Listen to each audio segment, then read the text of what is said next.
en el arranque del IBEX en 1992 el 14 de enero de 1992, el mismo día que se inauguraba el IBEX. A veces sacaba en su portada, la presión de ministros solchaguistas obligó a González a aceptar la dimisión de García Valverde. Se refería al ministro de Sanidad, Juan García, aliado de Alfonso Guerra, y un peón aparentemente derribado por Solchaga, al igual que lo fue el propio Guerra, que había dimitido justo hacía un año y pasó a ser sustituido por Narcís Serra, el padre de las Olimpiadas de 1992. Era, por tanto, una fecha con cierto sabor a victoria para el ministro de Economía. Su figura causaba respeto, y era notable y reconocido el poder de Solchaga en el gobierno. Por el contrario, eran menos públicos los vínculos y poder de Solchaga con el mundo industrial y financiero. Y no eran pocos. Primero, por su propio pasado profesional en la banca privada y en el Banco de España. Y segundo, y más importante, debido a su posición privilegiada como ministro de Industria y Economía durante las privatizaciones de los años 80, la reestructuración financiera de finales de la década o la inclusión de España en la Unión Europea, participando en múltiples negociaciones que ayudaron a la entrada de inversión extranjera. Pero hay un rastro que es fácil de seguir para ver los vínculos entre determinadas empresas y sectores y el todopoderoso ministro, ver los nombres de aquellos subordinados que un día fueron nombrados como altos cargos durante su mandato y en 1991 aparecían en el IBEX. Su visto bueno en el BOE para su nombramiento en el cargo es una pista difícil de refutar, ciñéndonos a las 35 empresas del IBEX 35 en su año de lanzamiento. En 1992. El PSOE y Solchaga tenían el mayor cupo de enviados en las empresas, frente a los grupos procedentes del franquismo, los deudores que procedían de la política local o autonómica. En total, el número de exaltos cargos del gobierno del PSOE, eminentemente gobierno central, pero también gobiernos autonómicos, que estaban en el IBEX 35 era de 43 consejeros. De estos 43 consejeros agraciados, 14 habían sido nombrados por Carlos Solchaga, ya fuera de Industria o Economía, y les seguían sus sucesores en Industria, con 7 posicionados por Claudio Aranzadi, 1988-1993, 3 por Luis Carlos Coruisier, 1986-1988, y 3 Joan Majoy y Cruzate, 1985-1986, incluido asimismo. A este grupo hay que sumar el formado por Miguel Boyer desde Economía, antes de entrar Solchaga, con 5 posicionados en el IBEX 35. O Carlos Romero Herrera, con 3 consejeros nombrados en su etapa como ministro de Agricultura. Otros ministros se repartían cada uno un único colocado en el IBEX. De todos ellos, Solchaga destacaba por ser la gran del IBEX 35. Por lógica, las empresas preferidas por los agentes del PSOE debían ser evidentemente aquellas que podían controlar, debido a que aún no habían sido enteramente privatizadas y cuyo nombramiento dependía del ministerio ocupado de su gestión y propiedad, el Ministerio de Economía y Hacienda en el caso de Telefónica y Tabacalera, y el de Industria, en el caso de Repsol, Endesa, Sevillana de Electricidad, Fexa Unión Fenosa. Es así si se observan los datos, pues Endesa y Telefónica se llevan la mayoría de consejeros del PSOE, un total de 14, 7 cada una, seguidas de Tabacalera con 4 y Repsol con 2. Pero no solo eran empresas públicas las elegidas como destino para estos altos cargos. En total los altos cargos del PSOE se extienden en 1992 por un total de 13 empresas del IBEX 35, Banesto, BBV, Sevillana de Electricidad, Catalana de Gas, Construcciones Infob, Endesa, Ercros, Hidroeléctrica del Cantábrico, Repsol, Tabacalera, Telefónica, Unión Fenosa y Uralita. De las 35 existentes, solo 6 de las 13 eran públicas, las 7 restantes estaban dominadas por capital privado, desde bancos, constructoras o eléctricas. Hay varios indicadores que nos apuntan a la centralidad de los hombres de Solchaga en estas empresas. Primero, no solo debemos tener en cuenta la influencia de Solchaga en sus subordinados de los ministerios correspondientes a su cartera, los 14 antes mencionados nombrados por él, que no son pocos. También hay otros primus inter pares, como Luis Carlos Coruisier, que pueden considerarse miembros del grupo. A Solchaga, Coruisier le debe ser aupado como presidente del todopoderoso Instituto Nacional de Industria en 1984, encargado de Repsol Endesa, antes de ser aupado en 1986 como ministro de Industria, para acompañarlo después en su etapa en Economía, siendo nombrado para el cargo del presidente de la Comisión del Mercado de Valores. Coruisier, apadrinado y hombre de Solchaga, fue el supervisor del arranque del IBEX 35 en 1992, lugar donde ya tenía 3 hombres que había nombrado durante su etapa como ministro de Industria. Coruisier, al igual que otros hombres de Solchaga, terminó vinculado al IBEX, como posterior consejero de Repsol y Aztel.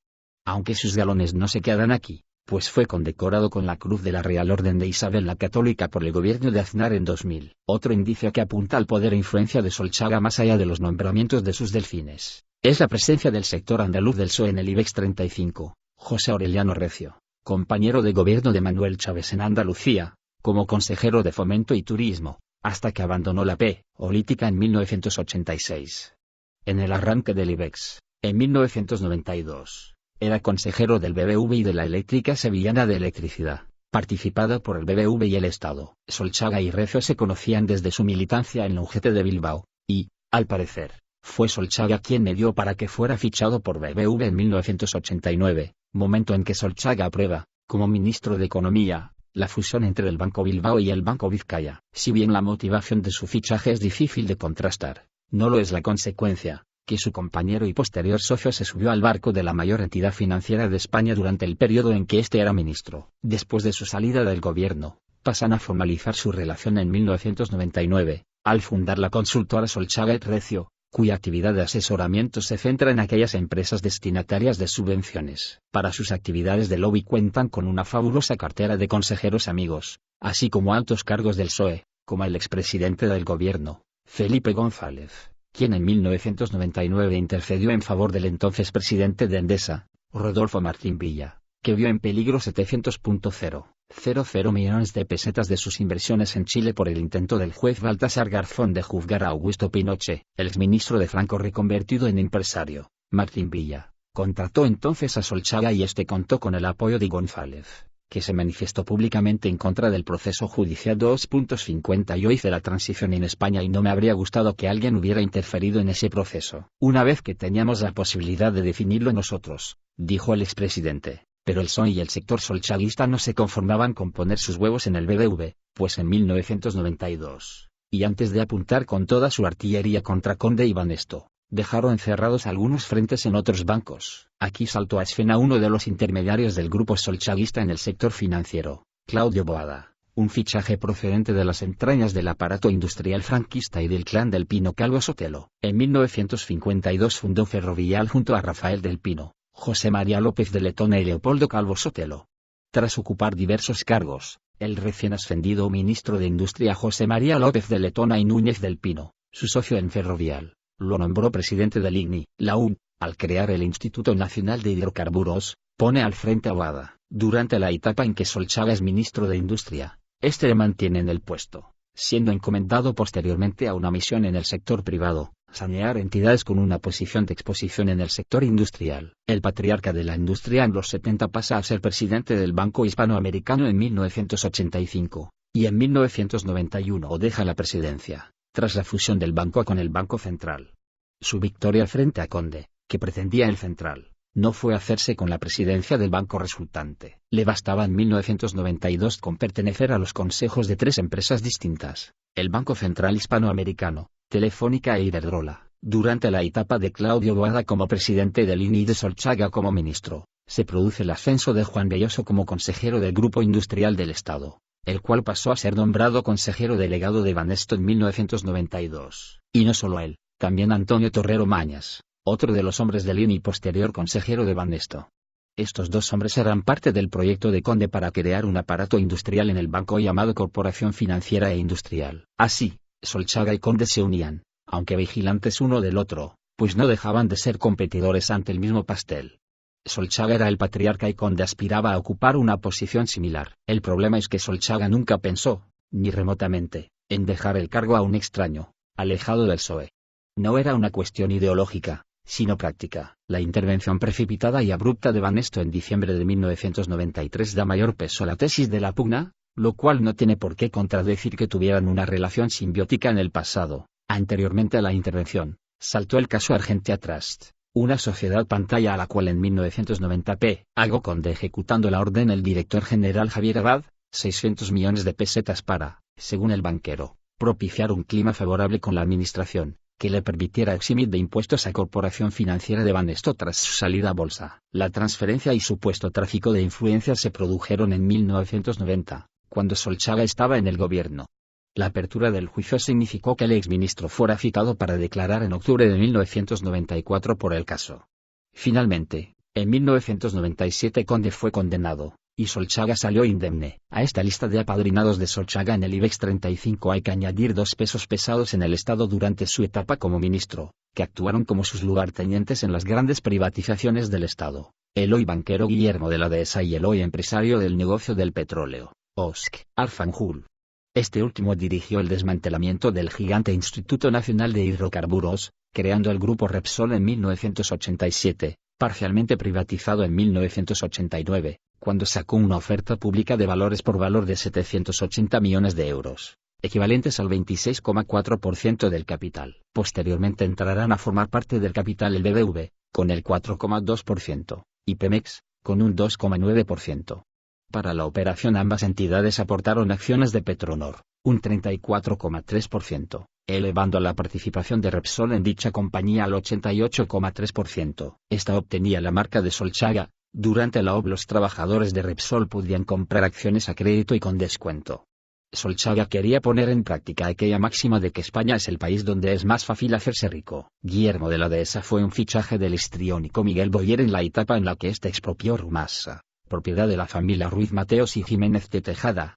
El economista del Estado era secretario general de Comercio en el Ministerio de Economía cuando se produce la expropiación forzosa. De la Dehesa describía así el volumen de la operación: la expropiación del holding privado Rumasa, en febrero de 1983, fue la primera nacionalización forzada que decidió el entonces recientemente nombrado gobierno de Felipe González para evitar mayores males que pudiesen convertir la situación en inmanejable. El coste de la expropiación y la posterior y rápida reestructuración financiera y reprivatización, que se terminó prácticamente en 1985, alcanzó el $500,000 de pesetas. Esta fue, sin duda alguna, la experiencia de privatización más voluminosa y rápida que ha tenido el Grupo Patrimonio en su historia, y a pesar de ello se realizó con pocos medios mediante un sistema de ventas directas y subastas entre compradores seleccionados. Muchas de las empresas fueron compradas por empresarios extranjeros, tal como muestra el cuadro N. Indicador ordinal masculino 5, por no existir compradores nacionales u ofrecer unas condiciones sensiblemente inferiores. 5. 1. El experimento, como menciona el economista, fue efectivo, aunque como bien dice, con un abultado coste para el erario, 3.000 millones de euros por su saneamiento. No fue operación fácil, pues el grupo fue troceado y vendido por partes, para lograr un mayor rendimiento. Cabe mencionar dos grandes empresas del grupo, Banco Atlántico y Galerías Preciados, que fueron vendidas, una a Arab Banking y la otra al Corte Inglés. El poder de la casa Solchaga, de las finanzas y los hidrocarburos a las aventuras bursátiles del grupo. La banda de los cuatro. El grupo de Solchaga tenía una posición inmejorable en la bolsa española. Controlaba la información del Estado, tanto del Ministerio como de reguladores como el Banco de España o la CNMV, con fieles escuderos como Mariano Rubio en el primero y Luis Carlos Coruisier en el segundo. Poseían enlaces en la pública banca exterior, presidida por Miguel Ángel Fernández Ordóñez, y en la privada, en BBV o el Banco Hispanoamericano. No es para menos que fueran catalogados como la banda de los cuatro dentro del mundo financiero, compuesta por el ministro de Economía y Hacienda, Carlos Solchaga, el gobernador del Banco de España, Mariano Rubio, el presidente del Hispanoamericano tercer banco del país, Claudio Boada, y el presidente del Banco Exterior, Miguel Boyer, todos ellos antiguos colaboradores en otros tiempos, en los que trabajaron profesionalmente fuera del mundo de las finanzas. 52. Su poder en el ámbito financiero también recaía en la conducción de la reestructuración bancaria de los años 80. Durante esa década y mayoritariamente durante las legislaturas del PSOE, se recomendará la fusión de las múltiples entidades financieras de modo que se reduzca el riesgo que llevó a la crisis, en mayor o menor medida, a 56 bancos y 23 empresas bancarias entre 1978 y 1983. Es decir, al 52% de las entidades bancarias y el 27% de las cajas de ahorro. 53. Otro proceso paralelo que ayudará a la concentración del sector financiero será la quiebra de entidades creadas al albor de las desregulaciones de los años 60. 20 de las 34 entidades financieras creadas durante ese periodo quebraron. 4. Pero todo control excesivo tiene su contrapartida, más si hablamos de un mercado de capitales pujante y una posición inmejorable para tomar partida a favor de uno mismo. A ello se suma que, durante mucho tiempo, la obra del grupo de Solchaga gozó de cierta impunidad, tanto política como mediática. Se pasaba por alto el enorme control sobre las empresas privatizadas y la capacidad de cometer excesos del grupo de los cuatro. Su control se extendía desde el contacto directo desde el Estado, control de acciones, manejo de información de las ofertas públicas de valores y regulación de fusiones y adquisiciones, al indirecto una vez privatizadas, posicionamiento de cuadros del Estado afines. No es raro, así, que surgiera el caso Ibercorp, un banco de inversión intervenido por el Banco de España, que resultó ser lugar de cobijo de miembros de la banda de los cuatro. Jugaban con el viento de cola a favor, el movimiento de capitales, las privatizaciones aceleradas, las salidas a bolsa. Eran ocasiones inmejorables para practicar la máxima solchaguiana del enriquecimiento. Ellos tenían que demostrar que no se quedaban atrás y podrían igualar a las riquezas tradicionales en España, pues, ¿por qué no podía un ministro hacerse rico? ¿O, por qué no podía codearse con la high class española? Todas estas preguntas fueron contestadas de forma atropellada por Miguel Boyer, el líder carismático del grupo, que contrastaba con la seriedad del líder, Solchaga. Boyer decidió salir del armario y confesarlo públicamente. Era miembro privilegiado de la nueva Beautiful People, un adelantado de esta nueva clase de ricos y, en consecuencia, podía actuar como tal. De ahí que no tuviera reparo para recalar en dos consejos del IBEX 35 en su arranque, en la constructora de las Coprowitz, Foxa, y en Cristalería Española. Por su posición en la primera recibió una remuneración nada desdeñable de 900.000 euros anuales.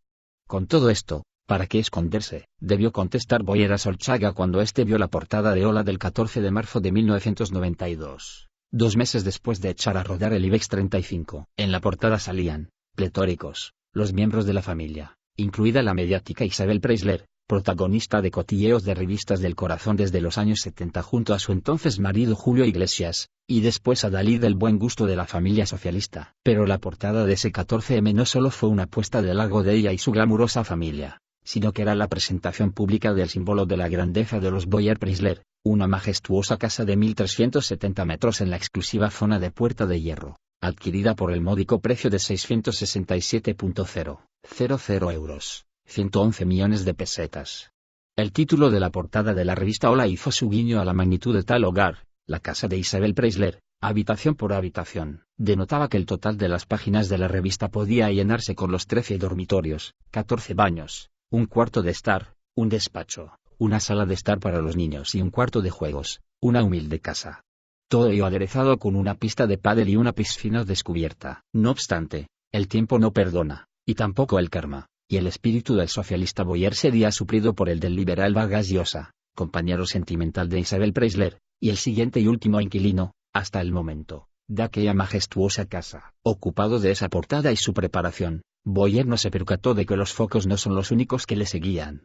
Tampoco ayudó el aura de pulcritud que les rodeaba. El escándalo tendrá epicentro en el Banco de España, pero afectará a miembros de Banesto, o del Banco Central Hispano, lugares de encuentro de la Casa Solchaga.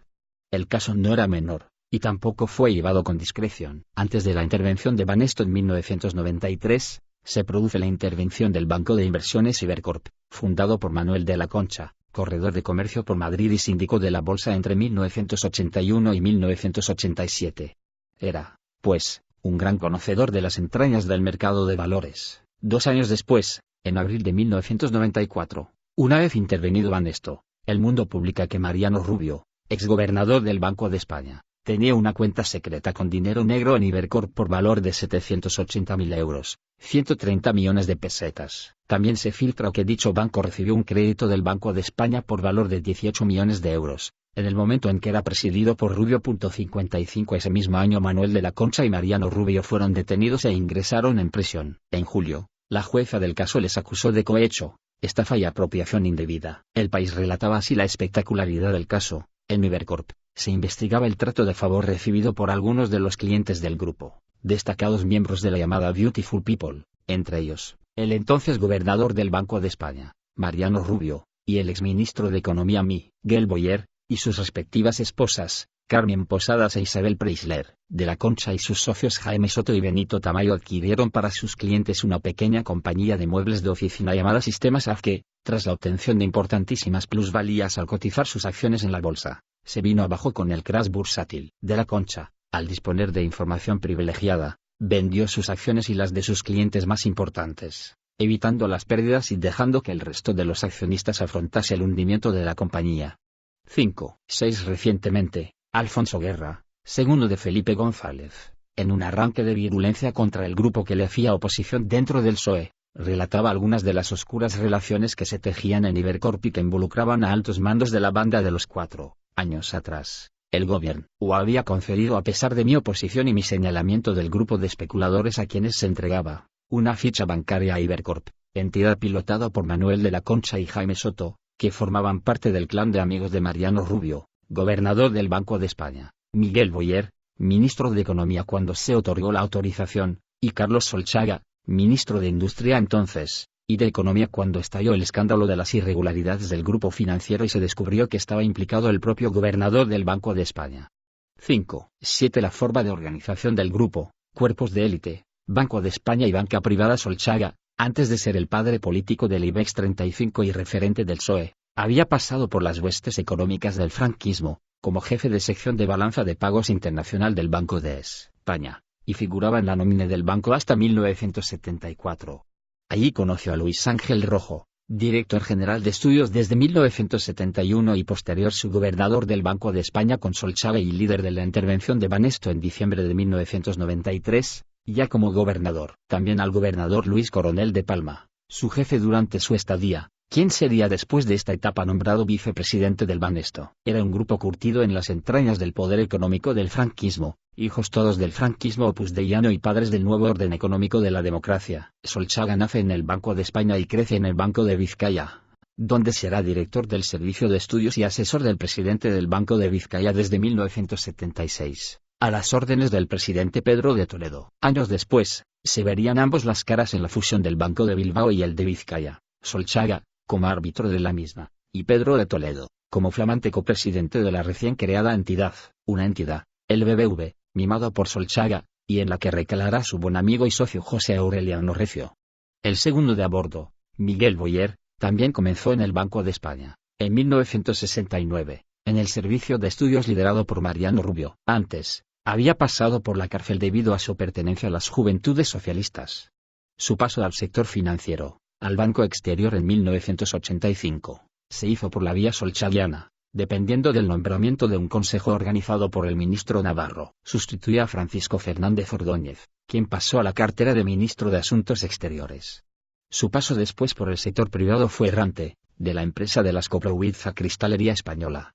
El tercero de los fuertes, Mariano Rubio, fue el fichaje insider del grupo. Tenía conexiones con el grupo de la Dehesía, asociado a la mezcla de los apellidos del Pino, Calvo Sotelo y Bustelo, núcleo fundador de Ferrovial, clan al cual Mariano Rubio se sumó como consejero en una de las sociedades del grupo, junto a López de Letona, miembro del Consejo de Administración de Ferrovial, y aupado después a gobernador del banco. Sus vínculos con el franquismo, al igual que el resto del grupo, se los debe por igual al Banco de España, en el que ingresará en 1963, hasta ser aupado por el entonces gobernador López de Letona en 1977 a su gobernador. El PSOE será benévolo con el solícito economista, elevándolo a la máxima autoridad del ente emisor.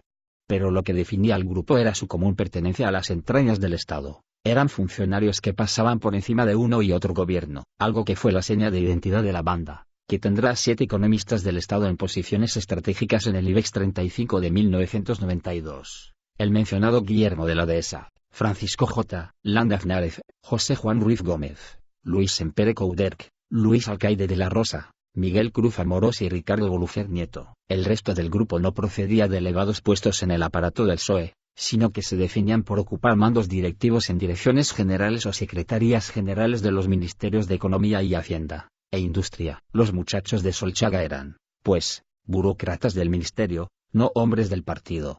Fue un grupo que creó polémica dentro y fuera del PSOE, y cientos de titulares en la prensa. A pesar de ello, la banda contaba con inestimables escuderos como Pedro J. Ramírez, quien derrochaba por doquier elogios para el trío y su promotor, Felipe González, pues ha tenido la suerte de contar entre los colaboradores con el trío Boyer Solchaga Rubio y también el mérito de confiar indesmayablemente en ellos, a despecho del pujante periodismo de peluquería que tan lucrativa palabra ha organizado con lo de la Beautiful People. Ninguno de los tres ganará nunca un concurso de popularidad, pero si España crece hoy al 4 y pico % es entre otras razones, porque ni en el Ministerio de Economía ni en el Banco de España ha habido durante estos años la menor concesión al pasteleo. 5. 8. El trío tenía una aura que les entronaba como técnicos impecables y solo el caso Ibercorp opacó su obra. Pero no podemos dejar en manos de Pedro J. la última palabra, pues a lo lejos los cantos de sirena de Hegel aconsejan mirar el espíritu que guiaba a este grupo, quizá no tan novedoso, su apego a determinados ministerios como el de Economía e Industria, así como al Banco de España, les unía con otro grupo que habitó esos edificios 30 años antes. El espíritu de aquellos moraba por el grupo. La industrialización de España llegó de la mano de aquellos, mientras que estos enterraban la obra. En medio, la misma lógica de grupo y organización, basada en el mérito de tener ganada una oposición, de ser parte de un grupo de élite con aspiración a superar las barreras del partido, de las empresas y del país. Era el grupo mimado de la economía globalizada, una burocracia de élite que permitía que los acuerdos bilaterales y multilaterales de comercio se cumplieran. Eran la personalización del derecho previsible. Los franquistas después del franquismo, las empresas de la construcción, lugar de cobijo del régimen en el IBEX 35 en el arranque de las Olimpiadas del IBEX 35, la Casa Solchaga había tomado ventaja, tomando posiciones privilegiadas en lo que se refiere a empresas públicas y al sector financiero. Pero no era el único grupo político que competía. Junto a él estaban excargos de la UN, o del gobierno monárquico de transición. Y, de forma más numerosa, todo un régimen parcialmente desplazado a partir de 1977, que ahora disfrutaba de su retiro en el IBEX 35. Era la plana mayor del régimen franquista, reconvertida en empresariado patrio con una buena cuota en el IBEX 35. Los cortesanos del régimen ocupaban 35 puestos en consejos de administración de empresas del IBEX 35. Como decía Carmen Franco, única hija de Francisco Franco, gracias a Dios no ha ocurrido nada de eso. Pienso que el paso de mi padre a una monarquía ha hecho que el cambio político haya sido tranquilo. Yo he aceptado esa transición porque creo que era buena para España y para todo el mundo. Personalmente he disfrutado de una paz en estos 40 años que tengo que agradecer. 59 según Mariano Sánchez Soler, autor del libro Los Franco atesoran un patrimonio valorado entre 500 y 600 millones de euros. Algo similar debían pensar los 35 consejeros que pasaron desapercibidos de su pasado en el franquismo y se instalaron en posiciones adelantadas en el gran arranque del IBEX 35, sin ser prácticamente notados, mucho menos juzgados. Desde la muerte de Franco y la llamada transición, vía ley de amnistía de 1977, únicamente se han mostrado suspicaces desde Argentina, cuando en 2013, la jueza titular del Juzgado Nacional en lo Criminal y Correccional Federal N.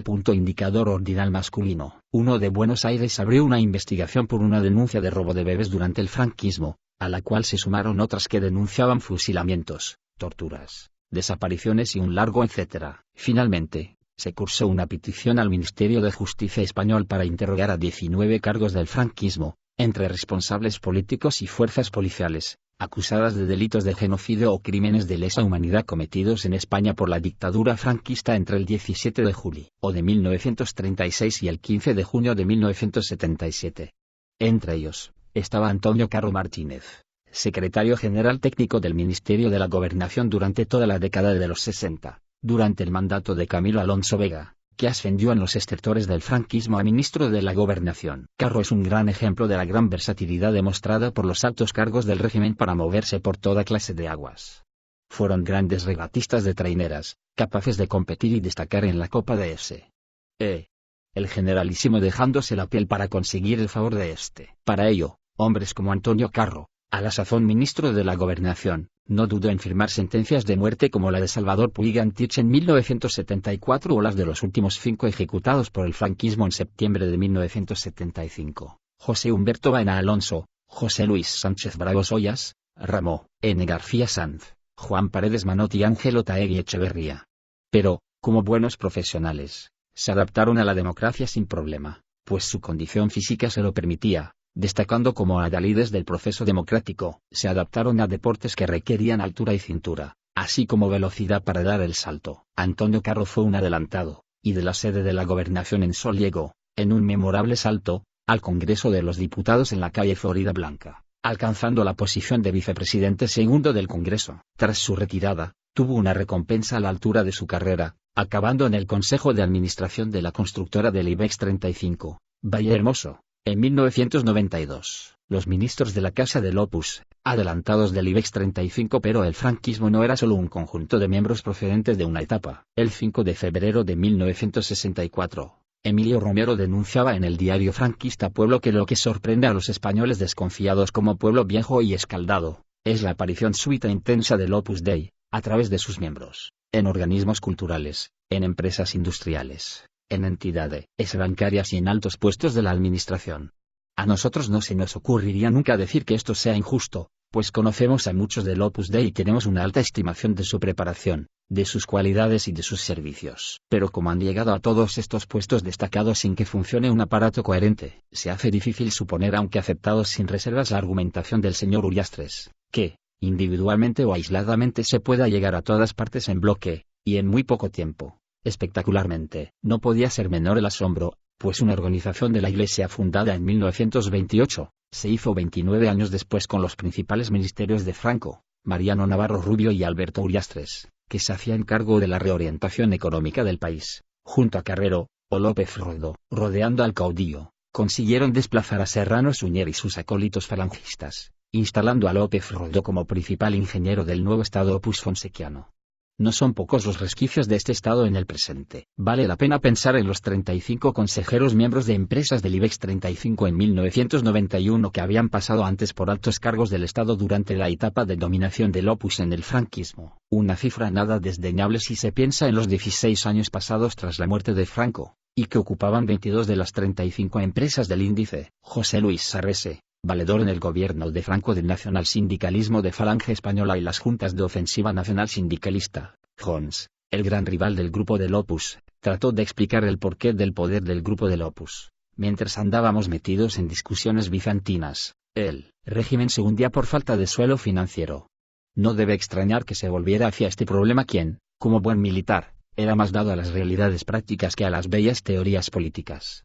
6.0 Y era cierto, pues mientras Sarrese y sus hombres pensaban en dar forma política al régimen, los opusianos de López Rodó y Alberto Ullastres ya lo habían hecho al planificar los cimientos de la economía española. Lo cierto es que se hicieron con los grandes departamentos del Estado, el Ministerio de Economía, el Ministerio de Hacienda o el Ministerio de la Presidencia, como gran abanderado del grupo, el militar Luis Carrero Blanco, almirante y valido de Franco, sustituto del mismo en 1973 y posteriormente asesinado por ETA. Carrero fue el gran consejero de Franco, una tarea que iba más allá de su puesto formal. Era miembro del círculo cerrado del caudillo y, por ello, añadía a su puesto la gran influencia que tenía sobre él. Más allá, su posición privilegiada suponía dar entrada al núcleo del franquismo, al grupo discreto de Escrivá de Balaguer, el Opus Dei. Formaban parte del Opus, y desde su posición reconstruyeron la maltrecha economía y administración del régimen. Era el grupo del numerario Laureano López Rodó, creador de la nueva administración franquista, y entrenador de toda la nueva camada de tecnócratas del régimen. Hombres, era una prueba eminentemente masculina, dedicados y escrupulosamente diligentes en la tarea encomendada por el líder. El grupo tenía su cuota en el IBEX. En él estaba Gonzalo Fernández de la Mora y Mon, alto cargo del Ministerio de Asuntos Exteriores, dirigió la escuela diplomática, durante los años 60, y ministro de Obras Públicas bajo el ala del todopoderoso López Rodó, con quien redactó la Ley Orgánica del Estado en 1967, a su vez mano derecha del vicepresidente Luis Carrero Blanco, el protector del grupo. En democracia pasó a ser diputado de Alianza Popular de Fraga en las elecciones constituyentes de 1977, retirándose de la política en 1979. Fue acogido con las manos abiertas por el opusiano Banco Popular, en el que estará prácticamente hasta su muerte. De la Mora no era del Opus, pero al igual que el grupo solchaguista, para ser miembro de la Casa del Opus, la máxima que seguir era la lealtad institucional inquebrantable, que encarnaba el líder del grupo, en este caso López Rodó. Este diría sobre sus apadrinados que la mayoría me dieron pruebas de lealtad y supieron corresponder a la confianza que había depositado en ellos. 61 Según las cifras que maneja López Rodó, este recomendó el nombramiento de 17 ministros durante el franquismo. 6. 2. La Casa del Rey y la cuota de la monarquía restaurada en las Olimpiadas del IBEX 35 en los meses posteriores a la muerte de Franco, mientras los gerifaltes del franquismo temían una abrupta salida del poder. El rey Juan Carlos exhibía su flamante corona sin preocupaciones, y así, la corona se hacía con la jefatura del Estado, y así lo quiso demostrar en el primer viaje al exterior el 31 de mayo de 1976, el primero que hacía un jefe de Estado Borbón desde el último viaje de exilio de su abuelo Alfonso. Sí, el destino, el caribeño país de República Dominicana, o en términos simbólicos, la primera colonia de los reyes católicos en América. El rey lo rememoraba en la rueda de prensa. Volando sobre el mar Caribe he recordado al descubridor, nuestro almirante Cristóbal Colón, y con su recuerdo he pensado en mis antepasados, los reyes de España, que, aún sin conocerla, amaron a América, la imaginaron y la cuidaron, y con ambos recuerdos he dirigido mi pensamiento y mi amor al pueblo español, a cuyo servicio estoy, que dejó la huella indeleble de su esfuerzo, su fe y su cultura en el mapa de este continente. 63 El recuerdo de aquellas aventuras marítimas de Colón quizá fue lo que alentó su pasión por el mar. Después de ser nombrado en 1969 como sucesor de Franco, Juan Carlos participó en las Olimpiadas de Múnich en 1972 y, aunque fue descalificado por una mala salida en la primera prueba, acabó el quinto en la clasificación general. Un año antes, en 1971, había bautizado su primer velero como Brigogny, nombre confuso si con ello el monarca se autocalificaba como dado a la briva, es decir, dedicarse a vivir en holgazanería picaresca o darse a este género de vida, según la Real Academia Española. También la reina Sofía disfrutaba surcando a toda velocidad el mar abierto.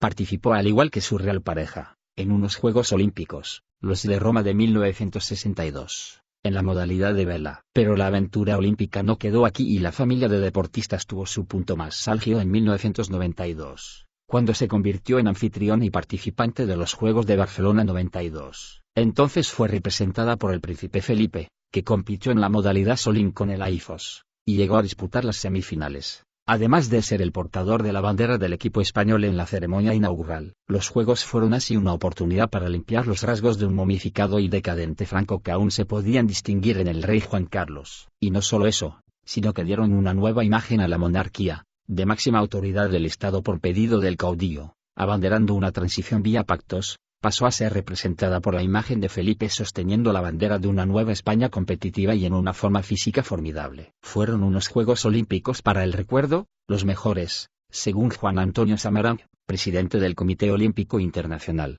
COI, que veía como su tierra natal, Barcelona, era testigo de 13 medallas de oro, frente a 4 conseguidas en los Juegos anteriores, que daban mayor entidad a la ciudad, engalanada y transformada para la ocasión, y que se vio convertida en sofisticada musa a la que rendían culto Freddie Mercury y Montserrat Caballé en su canción Barcelona. Todo quedó impregnado de un halo de misticismo y triunfo que hizo olvidar los excesos cometidos en el pasado, dando rienda al travestismo de la nueva España que abanderaba Juan Antonio Samaranch, delegado nacional de Educación Física y Deportes durante la dictadura, 1967-1970, y entonces presidente del COI y de la Caixa. Ese 1992 fue clave para la imagen de la Casa Real. Un éxito absoluto, si se tiene en cuenta el resultado de los 2 eventos patrocinados y liderados por el monarca, la Expo en Sevilla y las Olimpiadas en Barcelona, 2 hitos que quería fueran recordados como símbolo de la dinastía de los Borbones, que el monarca venía planeando desde sus primeros años de reinado. Es más, en el primer viaje a República Dominicana en octubre de 1976 expuso ya sus planes, en un mensaje cargado de simbolismo, en el cual recordaba, con solemnidad, como las 2 primeras, como recordaréis, se celebraron en Sevilla y en Barcelona y fueron auspiciadas por mi abuelo, el rey Alfonso X. Y nuestros pueblos están a punto. Pueden hacer un alarde. Tienen que hacerlo. Solo precisan demostrar lo que son, demostrar lo que hacen. Para mí, personalmente, nada será más alentador que iniciar mi reinado con esta empresa y convertirme en patrocinador de vuestro esfuerzo y en portavoz de vuestro espíritu. 64 era el pistoletazo de salida para relanzar la Exposición Internacional Iberoamericana. En 1992 vio su sueño hecho realidad, y su majestad se constituía en embajador de las Olimpiadas y la Expo de 1992. Pero no descuidaba otros ámbitos que entonces estaban en plena ebullición. La operación IBEX 35 estaba en marcha desde febrero de ese año, y no podía estar ausente del plan de mercado de capitales más ambicioso de la historia de España. Como no podía ser de otra manera, su posición como monarca le impedía formar parte de empresas del índice bursátil, pero ello no impedía que sus más íntimos allegados pudieran acceder a las mismas. En total, 9 consejeros del IBEX en 1991 procedían del gobierno de la monarquía, de ellos, los más puros, Leopoldo Calvo Sotelo y José Adolfo Fernández Urrutia, ambos nombrados directamente por el monarca como miembros del gabinete de ministros.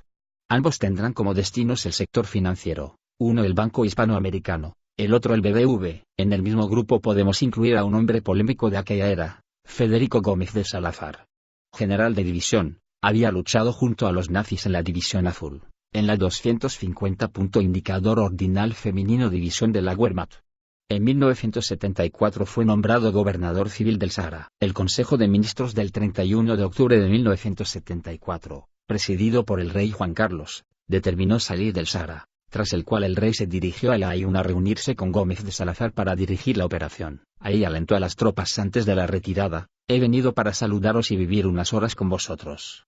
Conozco vuestro espíritu, vuestra disciplina y vuestra eficacia. Siento no poder estar más tiempo aquí con estas magníficas unidades, pero quería daros personalmente la seguridad de que se hará cuanto sea necesario para que nuestro ejército conserve intacto su prestigio y el honor. 6.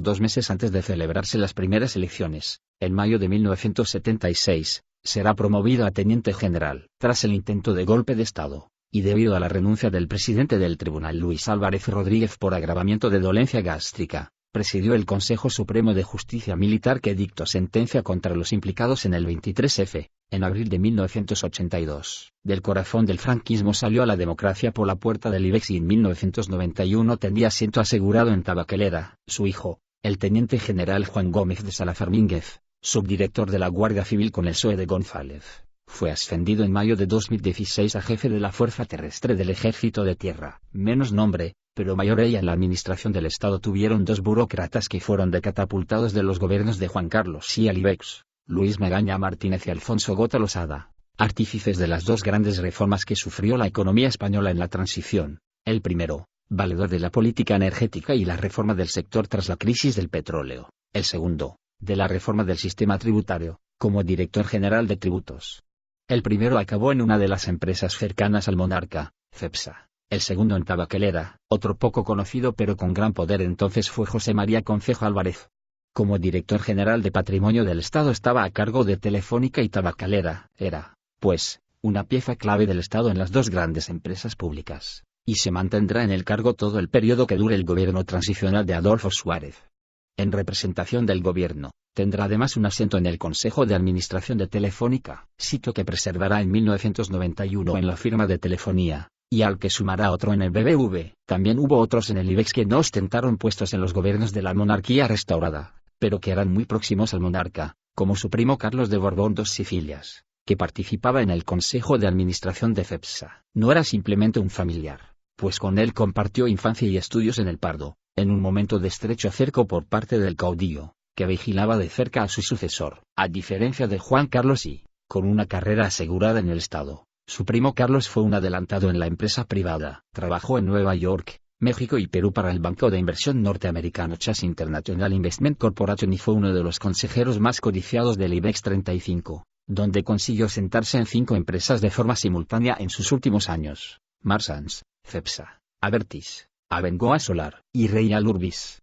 Aunque al final de su vida, esta participación le supuso más de un disgusto, como en el caso del juicio por la crisis de Marsans, en el que se alegó su enfermedad degenerativa que le impedía recordar cualquier cosa sobre la situación de la empresa. La crisis de Urbis, que desencadenó en el segundo mayor concurso de la historia empresarial española, pudo haberle estallado, si no hubiera sido porque la empresa tomó medidas y antes de publicar sus pérdidas millonarias dio de baja al consejero real. En la empresa petrolera coincidían con Carlos de Borbón algunos de los que fueron los válidos del rey durante la etapa en que fue el todopoderoso regente del régimen franquista tras la muerte de Franco y antes de las elecciones de 1976. Se pueden denominar válidos, pues durante 2 años pudo hacer y deshacer sin tener que rendir cuentas, ya fuera hacia arriba o hacia abajo. Su poder recaía en su control del Consejo del Reino, órgano de donde saldría el nombramiento del nuevo presidente del gobierno, elegido por medio de una terna o lista de nombres. Tras la dimisión, dicen algunos que forzada, de Arias Navarro, fue nombrado Suárez, dejando perplejos a los grandes superministros que ya se veían presidentes, como Laureano López Rodó o Manuel Fraga. De los 2 años del gobierno de la monarquía restaurada de Suárez saldrán importantes nombres en el IBEX, y en particular en Cepsa, donde estarán Fernando Abril Martorell, ministro de Agricultura, o Carlos Pérez Brizo Olariaga, ministro de Industria, además de un subalterno de este último, Luis Magaña Martínez, que fue en la práctica el planificador del sector de la energía durante la crisis del petróleo en los años 70, como director general de la energía. Pero entre los consejeros de Cepsa destaca un nombre en 1991, el de Javier de la Rosa, el financiero que cayó en desgracia tras el caso Kio y Tibidabo. El financiero entró como consejero independiente, y no por representar al fondo IPIC, fondo perteneciente al Emirato de Abu Dhabi, que en 1988 entraba en el accionariado de Cepsa con el 10%. De la Rosa era un conocido intermediario en Medio Oriente, tanto que llegó a presidir desde 1988 el holding Kuwaiti Grupo Torras, participado por el fondo Kio, que entre otras, mantenía una participación en la empresa química Ercros, componente del IBEX 35 en su fundación. En las fechas en que IPIC adquiere el 10% de Cepsa, La Kuwaití planteó adquirir el 20% de FEPSA y llegó a ofrecer un precio del 475% sobre el valor nominal de las acciones y un contrato de suministro de crudos en los términos deseados por FEPSA. La compañía española, que exigió en un momento un precio del 600%,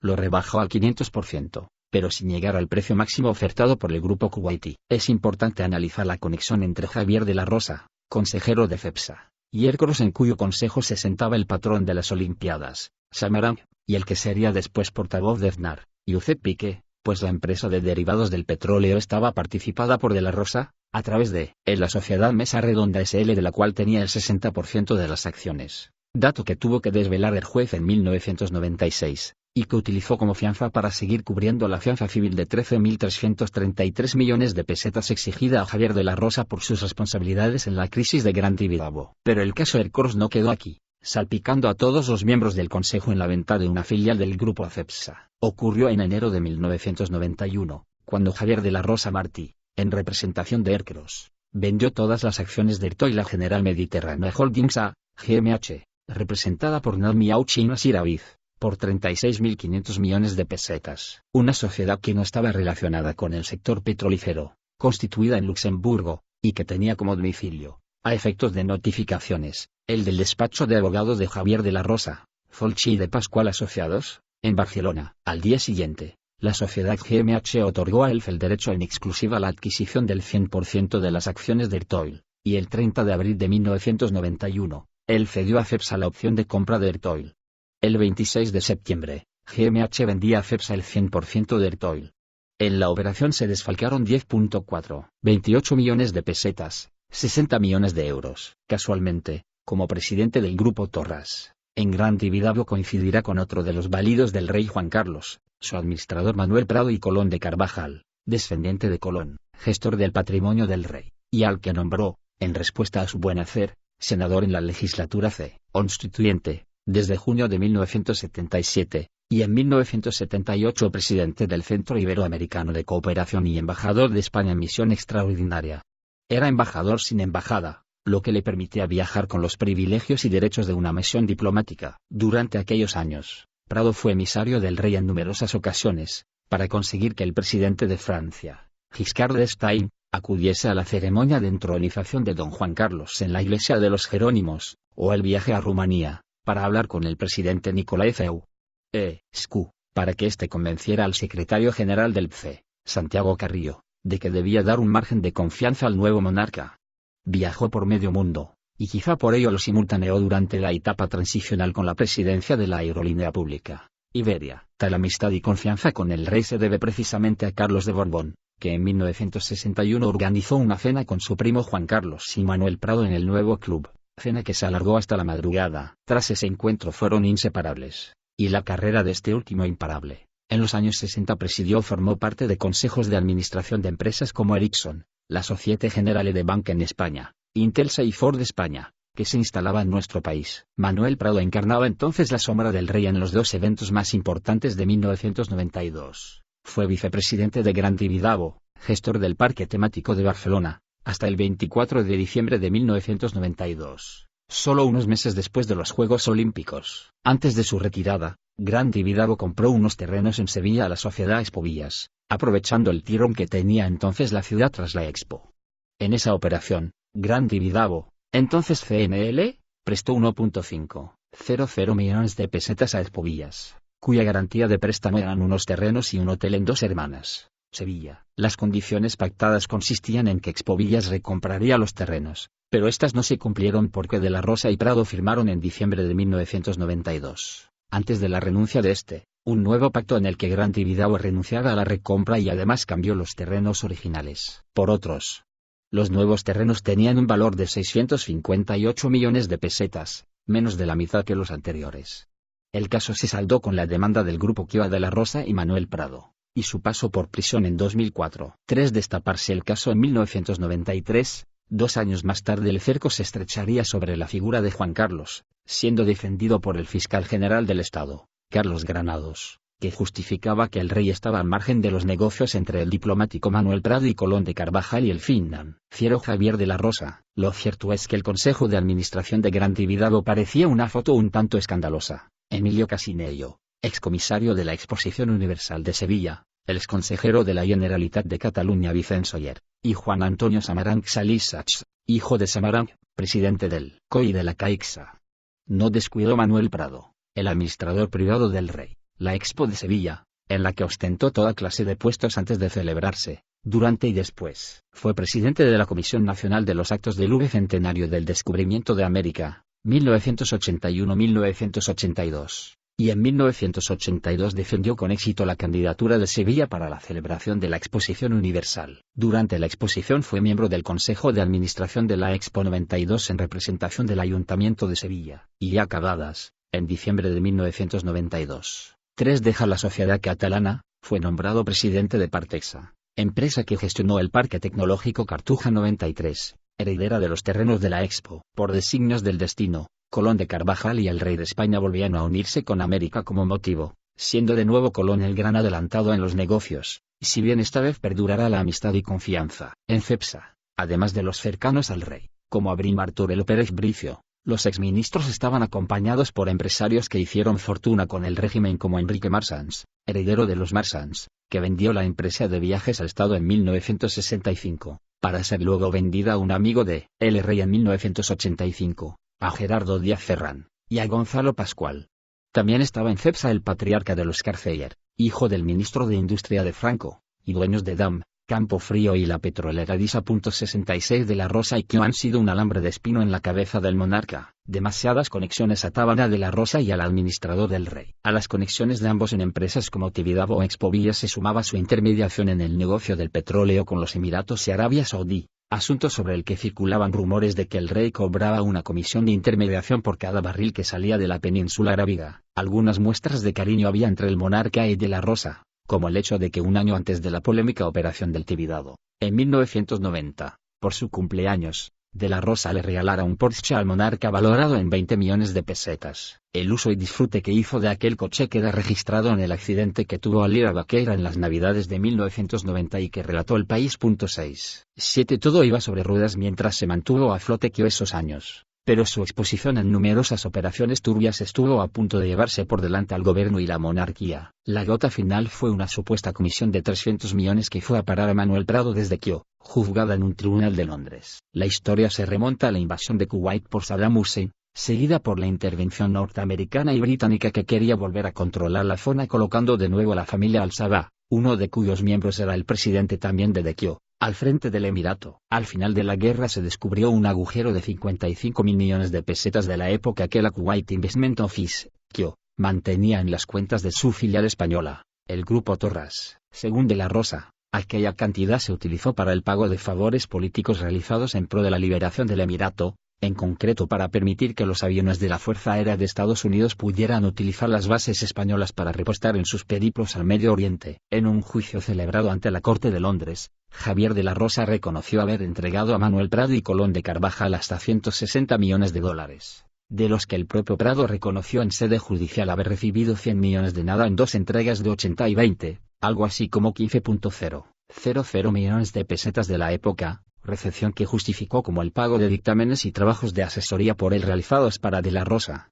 El juez se mostró asombrado ante tal cantidad por un trabajo de asesoría, algo que Manuel dijo que era habitual. La historia se complica con el testimonio del jefe de la Casa Real, Sabino Fernández Campo, a quien el rey pidió que acudiera al piso que de la Rosa solía utilizar durante sus estancias en Madrid, un ático del número 47 del Paseo de la Castellana, para que transmitiera el siguiente enigmático mensaje: vas a ir a ver a Javier de la Rosa a este número del Paseo de la Castellana y le vas a decir que, de parte del rey, todo está arreglado y que muchas gracias.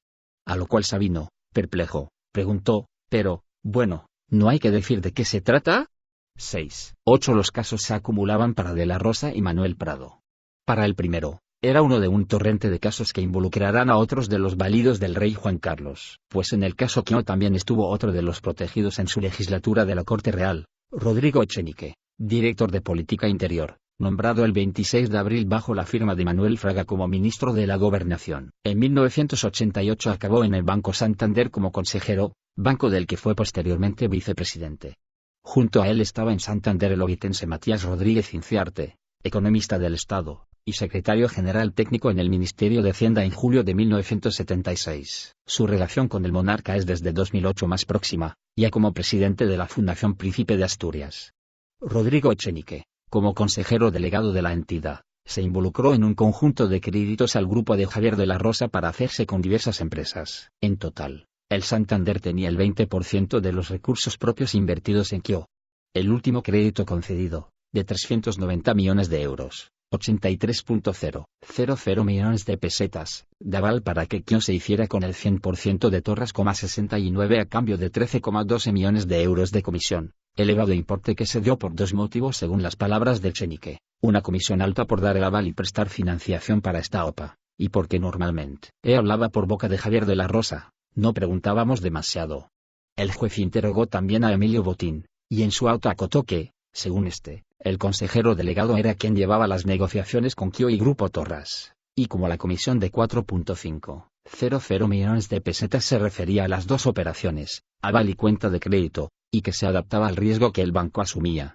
7.0 Entre KIO y Santander hubo otras operaciones sospechosas, como los 3 millones de euros que se otorgaron a la Fundación Quail, una fundación para personas sin recursos creada por de la Rosa, dinero que el financiero retiró al mes de su fundación. Botín arguyó que desconocía la finalidad de la fundación y que el préstamo se dio por la solvencia del empresario catalán. Otro caso de mayor magnitud fue la venta del Santander en 1991 de su participación en Ebro Agrícolas a KIO, a un precio que superaba en 7,12 millones de euros, 1.200 millones de pesetas, al de mercado. KIO finalmente retiró del equipo directivo de la Rosa en 1993, tras lo cual empezó a desprenderse de los activos que tenía en España. En total, el grupo perdió 5.000 millones de dólares. Sus participaciones abarcaban la agroalimentaria Ebro Agrícolas, el grupo papelero Torras Papel, el químico Ercros, que a su vez controla las de fertilizantes FESA Enfesa y Unión Española de Explosivos, UE, y la inmobiliaria Prima, promotora de las Torres de la Puerta de Europa, en Madrid, las famosas Torres KIO. Aquellas torres estaban malditas, y no solo por ser el templo del diablo, como aparecen retratadas en la película El Día de la Bestia de Alex de la Iglesia. En realidad, si eran el símbolo del anticristo, era porque representaban todo un cúmulo de malas prácticas capaces de hacer sucumbir a todo el poder político y económico en su conjunto. El poder en España cabía en esas torres, y podía caer con ellas. Ni siquiera podía salvar a aquella empresa el monolito de Calvo Sotelo que las custodiaba.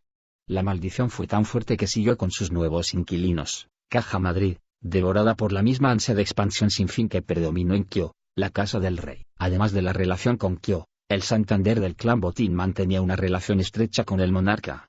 Emilio Botín padre le fue abriendo una cartera de inversiones y le pagó la boda y un viaje de novios alrededor del mundo. El grupo del monarca de FEPSA y el del Santander tuvieron su particular noviazgo tras la fusión entre el Central Hispanoamericano y el Banco Santander en 1999. Adquiriendo en consecuencia las acciones que Central tenía en FEPSA. Además, se unían los miembros desperdigados del grupo, como Calvo Sotelo en Hispanoamericano o Abril Martorell en el Central. Pero hasta entonces, tendrán que contentarse con absorber a otro de los núcleos supuestamente afines al rey, el grupo de Mario Conde ubicado en Banesto. A Mario Conde se le consideró el banquero del rey. Quizá fue por aquello de regalarle un yate.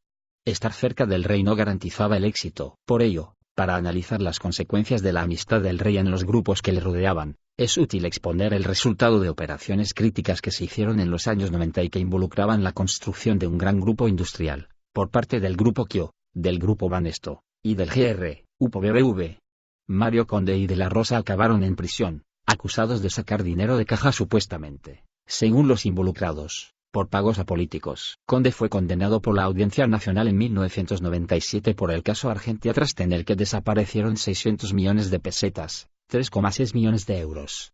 Según Conde, este pago iba dirigido a políticos que facilitaran la salida a bolsa de la corporación financiera. Pero los planes del clan Solchaga eran otros, como bien sabía Mario Conde y muchos de los avezados periodistas. Según el banquero, la situación no era fácil, puesto que, como más adelante diré, el hacer caso al gobernador, es decir, aceptar la oferta del Banco de Bilbao, significaba, además, obtener una importante plusvalía en muy poco tiempo, porque nos ofrecieron a Juan Abelló y a mí, mucho dinero si vendíamos y dejábamos Banesto a su merced. Y es comprensible, porque cuando se trata de cosas del poder con mayúscula, el dinero tiene menos importancia.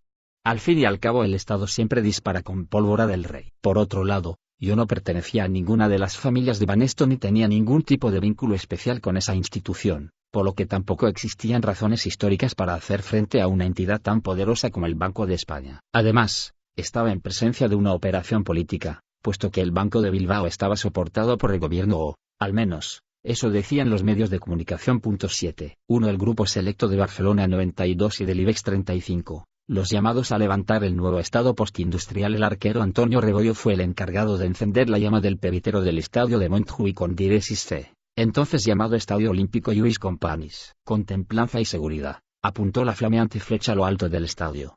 Tensó la cuerda y disparó la flecha, que se alzó hacia el cielo desafiando con perderse en el espacio, hasta que la gravedad le hizo alcanzar el pebetero. 3.500 millones de personas vieron desde la televisión cómo se encendía la llama olímpica.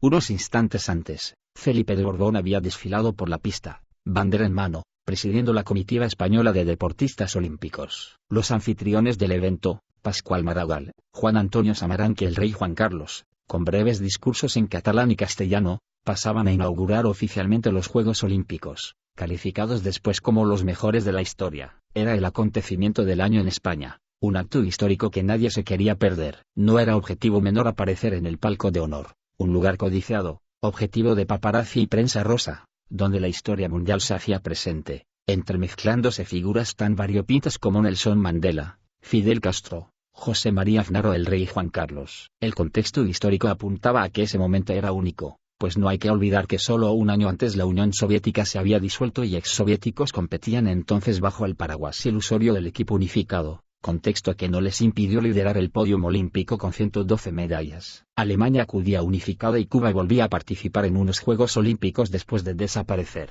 tras Moscú 80. La ciudad de Barcelona, por casualidades del destino, enterraba el corto siglo XX.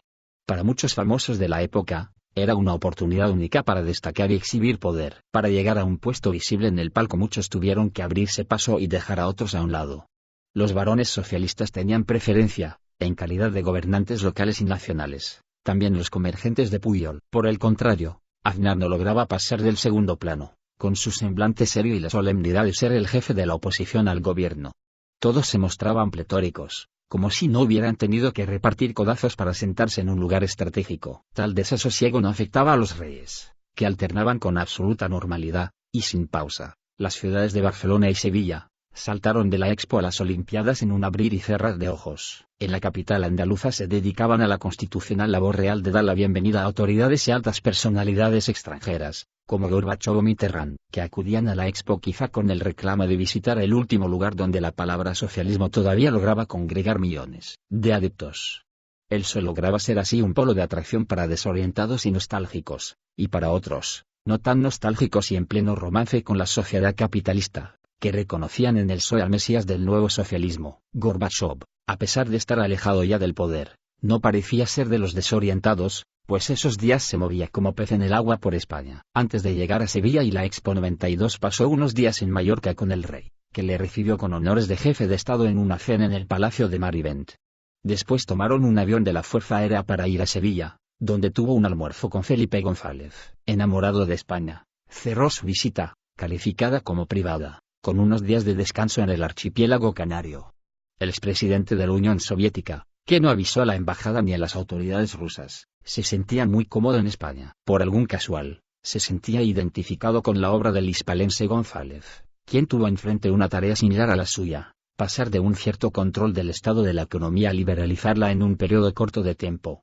Gorbachov inició el proceso en 1986, González en 1983, con la salvedad, importante, de que la URSS era una economía regida por la planificación central y sin presencia de la empresa privada hasta las reformas de Gorbachov. El resultado en la URSS fue la voladura del Estado y el aumento de la tasa de pobreza del 2% al 50% en solo 4 años, de 1988 a 1993.72. En todo caso, se enfrentaban con un dilema similar: ¿quién controlaría esas empresas?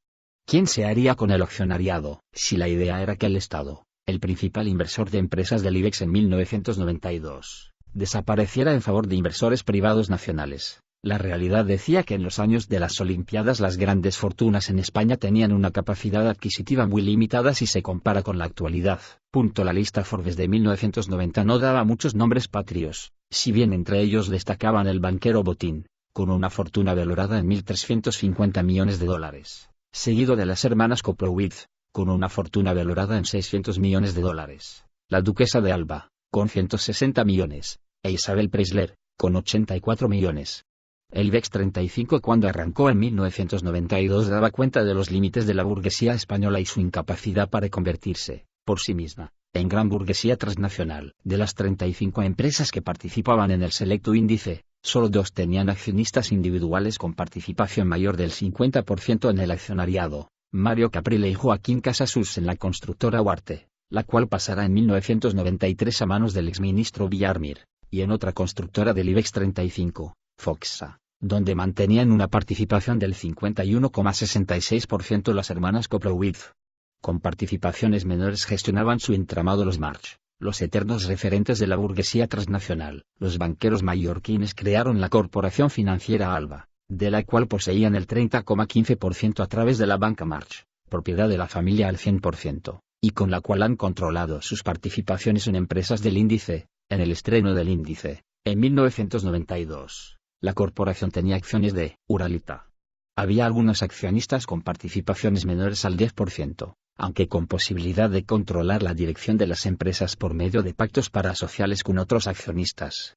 Era el caso de Casimiro Molins Ribot, propietario del 5,3% del Banco Popular, la familia Massabeu, con el 5,12% de la empresa hidroeléctrica del Cantábrico, los Botín, con el 4,95% del Banco Santander, o el recién aterrizado Mario Conde, con el 2,12% de Banesto. Ver gráfico 1 en pliego central. De todos ellos, solo el abogado del Estado hecho banquero, Mario Conde, era nuevo en las grandes empresas españolas. Otros, como Mario Caprile y Joaquín Casasus le precedían como empresarios de éxito, pero solo por unos años. Mario Caprile era un ingeniero con largo pasado en la industria. Como presidente de fábrica de magnetos, durante los años 80 se asoció con Alejandro Fernández Sordo, a la sazón alto cargo en la prensa del régimen, delegado provincial de Información y Turismo en Asturias y, desde 1964 en Madrid, responsable de la prensa y la radio del movimiento y director general de prensa. En el gobierno monárquico del rey Juan Carlos, fue ministro de Relaciones Sindicales, en la primera etapa de Carlos Arias Navarro. En 1987 ambos fueron nombrados consejeros de la empresa por mandato de la Dirección General de Patrimonio, propietaria de la empresa tras su expropiación. Finalmente Caprile y Casasus se hicieron con la empresa constructora hispano-alemana de construcciones, ASA, expropiada a Rumasa. Aunque su final en 1994 les llevó a ambos a la cárcel, el crecimiento de estos empresarios no estuvo exento de polémica, aunque cumple con el guión de muchos otros empresarios de postín de la época. El modus operandi era muy similar. Una empresa en crisis reflotada por el Estado y vendida a un grupo vinculado de una forma u otra al poder político. La desinversión del Estado en los años 80 dio para mucho, pero no solo para las empresas del conglomerado industrial del Estado. La operación de expropiación de Rumasa fue una operación de ingeniería que devino en lucro de empresarios que se adjudicaron los negocios de la familia Ruiz Mateos. Un ejemplo será el grupo de Casasus y Caprile, quienes en 1986 se hicieran con la constructora ASA, propiedad de Ruiz Mateos y expropiada dentro del PAC Rumasa. Para reflotarla, el Estado asumió las obligaciones financieras y fiscales de la constructora, un total de 8.086 millones de pesetas. 7. Dentro de la operación de compra de ASA se encontraba otra operación mayor. Unos meses después, el 28 de diciembre adquieren el 50% de las acciones de la constructora Huarte, todo un emblema del franquismo al ser la constructora que levantó el complejo del Valle de los Caídos, obra en la que participó una parte importante de presos políticos. Fue fundada en 1927 por las familias Huarte y Malumbres, hasta alcanzar en los años 70 el grupo de las grandes constructoras del momento. La historia de la adquisición de la empresa constructora de Ruiz Mateos puede ser fácilmente la trama de un cómic de Mortadelo y Filemón. Para empezar, el núcleo que llevará las riendas de USA y Huarte nace de una consultora, Arestos Internacional, donde coincidirán José Joaquín Barneto García, Joaquín Casasus López y el exministro Alejandro Fernández Toro. Por ahí se acercó uno de los testaferros de Ruiz Mateos, Luis Gómez Mújica, en abril de 1985. Rumasa estaba en manos del Estado, y el director de Patrimonio, entidad del Ministerio de Economía que gestionaba empresas públicas, como Rumasa, Javier Moral, buscaba compradores para ASA. En el despacho estaba el mexicano Fernández Montreal, a quien habían asesorado ya para la adquisición de las rumasinas Perverti y Chocolates Trapa. Casasus se lo puso en bandeja: mira, si quieres seguir comprando cosas de Rumasa, aquí te ofrecen una constructora. Casasus se refería, nada más y nada menos, que a la sexta empresa española de construcción. El mexicano no dio el paso, pero se le encendió la bombilla y a los días trajo un equipo de inversores de gran renombre, pero con pocas recomendaciones en España. El grupo Hewitt, con sede en Chicago, una de las grandes fortunas del estado de Illinois. El grupo Riego, con sede en Goes, Holanda, y presidido por el ingeniero P. M. Rinteco, con fuertes inversiones urbanísticas en Fuerteventura. El grupo Ericsson, formado en torno al arquitecto canadiense del mismo nombre. El grupo Burgert, que por motivos fiscales en Suiza adopta el nombre de L. V. B. Foundation. Para dar mayor cohesión al grupo inversor se lo inscribe en el registro del estado de Delaware como Sociedad Transworld Construction Incorporated en el verano de 1985. 24 horas después de firmar con Patrimonio el contrato de compraventa, saltarán las alarmas. Los compradores, que habían exigido que Patrimonio saneara a la empresa constructora como condición para la compra de acciones de ASA por 1.000 millones de pesetas, habían negociado que pagarían 100 millones al contado y el resto aplazado en 7 años. Hans Langner, el articulador de los accionistas, anunció que, a causa de la dispersión geográfica de los socios, no había podido reunir los 100 millones de pesetas para el pago al contado. Fue la empresa homónima Transworld SA, creada por Casasus, la que finalmente puso los 100 millones. Un día después se altera el peso de cada uno de los accionistas, y la empresa holandesa L. V. B. Foundation se queda con la mayoría de las acciones. 7.4 Unos meses después de que ASA quedara en manos de Transworld, la empresa constructora se hace con una grande del sector, con Huarte, en diciembre de 1985, solo unos meses después de la polémica venta, in extremis, de la empresa rescatada por el Estado. La venta fue ya polémica, pero lo segundo levantara ampollas en varios sectores que veían cómo se hacían, sin mucho esfuerzo, con un emblema español de la construcción. El propio comité de empresa se declarará contrario a la venta de acciones que tenía Patrimonio a Mario Caprile, entonces presidente, pues arguían que los fondos concedidos por Patrimonio a ASA fueron desviados sistemáticamente en la compra de Huarte, así como a otros destinos no esclarecidos, viéndose llevado en la actualidad una reducción de plantilla que solamente en las oficinas centrales alcanza en estos momentos el 15% aproximadamente. 75 Alianza Popular, en ese periodo, también preguntará por la sospechosa operación. La historia no quedó aquí y, el 27 de abril de 1987, el Consejo de Ministros presidido por González, aprobó la transmisión de acciones y el finiquito del contrato de venta firmado el 1 de agosto de 1985. La composición del accionariado, que en 1985 quedaba en un 90% Transworld Incorporated, con sede en Delaware y un 10% Transworld SA, quedaría de la siguiente forma: un 26% en manos de Mario Caprile a través de la sociedad Cofisa, un 26% para la constructora italiana Impresit, filial de la multinacional del automóvil Fiat, un 25% para el Banco Árabe Español, Ars Bank, un 5,7% para la sociedad Operasa, formada por Joaquín Casasus, José Joaquín Barneto, el exministro Alejandro Fernández Sordo y Alfonso Aguilar, un 5,6% para el Viso Inversiones SA, sociedad propiedad de José Ramón Herrero Fernández de Tejada, un antiguo lugarteniente de José María Ruiz Mateos, y un 1,6% para Inmoescalona, propiedad del abogado del bufete de Melchor de las Heras, José Luis López Sánchez, que ha sido el asesor legal de Mario Caprile en el proceso. Finalmente, el grupo de Caprile se hacía con la compañía. El destino hará que el salto de Casasus y Caprile al paseo de la fama de las constructoras dure poco. En abril de 1996 el Ministerio de Economía inicia una investigación sobre la quiebra de la constructora Huarte, tras presentar una deuda acumulada de 540 millones de euros que llevará en marzo a la suspensión de pagos. Se encuentran entonces indicios de tunneling, o traspaso de activos y pasivos entre una y otra sociedad. Según el Ministerio, el 1 de enero de 1990, ASA canceló una deuda de 6.850 millones de pesetas mediante el traspaso de activos, de ASA Huarte, por valor de 20.00 millones de pesetas y de pasivos por importe de 13.350 millones, todos de la actividad constructora de ASA. 76 En 2003, presidente y vicepresidente fueron condenados a 2 años de prisión por un delito de apropiación indebida de especial gravedad. Pero el colmo de disparates no terminará aquí. En diciembre, 3 años después de la intervención de Banesto, Juan Miguel Villar, antiguo vicepresidente y ministro de Hacienda en el primer gobierno de la monarquía, y desde los años 80 al mando de Inmobiliaria Espacio S.L., empresa con la que se irá haciendo con otras empresas a precios de saldo, compra Huarte. El acuerdo supone que su empresa tenedora, Inmobiliaria Espacio, se haga con el 24,9% del capital de Huarte.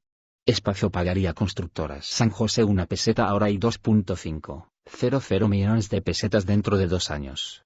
Ese dinero formaría parte de la ampliación de capital que Huarte abordaría en los próximos meses, pero no estaba dispuesto a hacerse con la empresa a cualquier precio, y pacta con el nuevo gobierno de Aznar en el poder tras ganar las elecciones de marzo de 1996, varias condiciones a cumplirse ese diciembre: préstamo ICO por valor de 10.000 millones de pesetas, levantar la suspensión de pagos y la posibilidad de ejecutar un ERE para 419 personas. 77 Las tres las cumplió rigurosamente el ministerio conducido por Rodrigo Rato, bajo supervisión del director de Política Económica, Luis de Guindos. Pero para rizar más el rizo, en la comisión delegada del gobierno que aprobó tal operación estaba el ministro de Industria, Josep Piqué, que sería en marzo de 2013 vicepresidente y consejero delegado del conglomerado de Viarmir. Pero no hace falta acudir a Viarmir para observar conexiones de Huarte con el poder político. Si retrocedemos de nuevo a 1992, 2 años antes de que entrara en crisis la empresa, y durante el año de los Juegos Olímpicos, Huarte contaba con un peso pesado y un peso pluma en su consejo de administración, el exministro Alejandro Fernández Sordo y el más discreto Juan Antonio Samaranch Salisach, hijo del presidente del COI, Juan Antonio Samaranch Torelló. ¿Por qué decimos esto? Simplemente por señalar que durante 1992 Huarte fue concesionaria de Obras de Barcelona 92 por valor de 3.167 millones de pesetas, un 2,06% del total. Hay que decir que Samaranch padre fue uno de los impulsores de Barcelona 92, pero no a cualquier precio. En octubre de 1988, en una reunión con el comité organizador, COP 92, representando al Estado, Generalitat y Ayuntamiento, se quejaba ante el insuficiente apoyo para obras de infraestructura, y puso de ejemplo las Olimpiadas en Corea, donde se llevó a cabo un importante esfuerzo, como la canalización del río.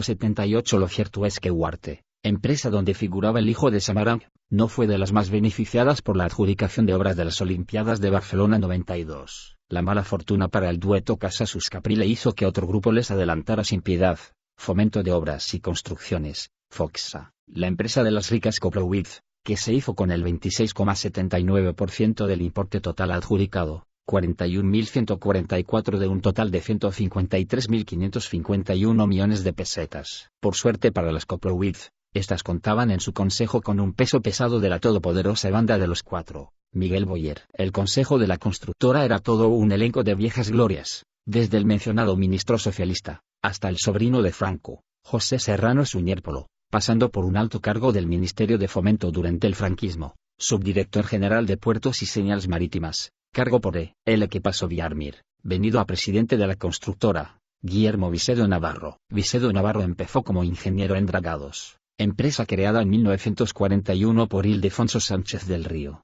ingeniero de caminos que acompañará en destino a Navarro, desde la empresa privada a la administración, y de vuelta. En los años 50. Sánchez del Río pasa a ser nombrado director general de carreteras, desde donde impulsó el programa de modernización de carreteras a partir de la Ley de Modernización de Carreteras, aprobada en 1950. En 1951 cesaría y en 1959, Vicedo pasa a la administración, primero como jefe de la Dirección General, y posteriormente como subdirector general de Puertos y Señales Marítimas en 1964. Casualidades de la vida. Sustituirá en la subdirección al también futuro empresario de la construcción, Juan Miguel Viarmir, que pasará a ser director general de Empleo. En su etapa al frente de la dirección de Puertos, Guillermo Vicedo emuló la prometeica obra del camarada Sánchez del Río y fue el artífice del primer plan de puertos. Asimismo, gestionó el primer crédito que concedió el Banco Mundial a España. Este crédito, por importe de $30 millones de la época, fue destinado a financiar obras en los puertos españoles. En 1970, cambia la administración por la empresa privada y entra en Altos Hornos de Vizcaya como director general. Allí coincide de nuevo con Viarmir, entonces presidente de Altos Hornos, siendo este nombrado director general, hasta ser ascendido un año después a consejero delegado hasta 1987, año en que toma el mando de FOCSA, la constructora de las Coprowidz. También coincidirán en galardones, pues ambos fueron condecorados con la Medalla de Honor de los Ingenieros de Caminos, Viarmir en 1985 y Vicedo en 1997. Eran carreras ejemplares, o ejemplarizantes.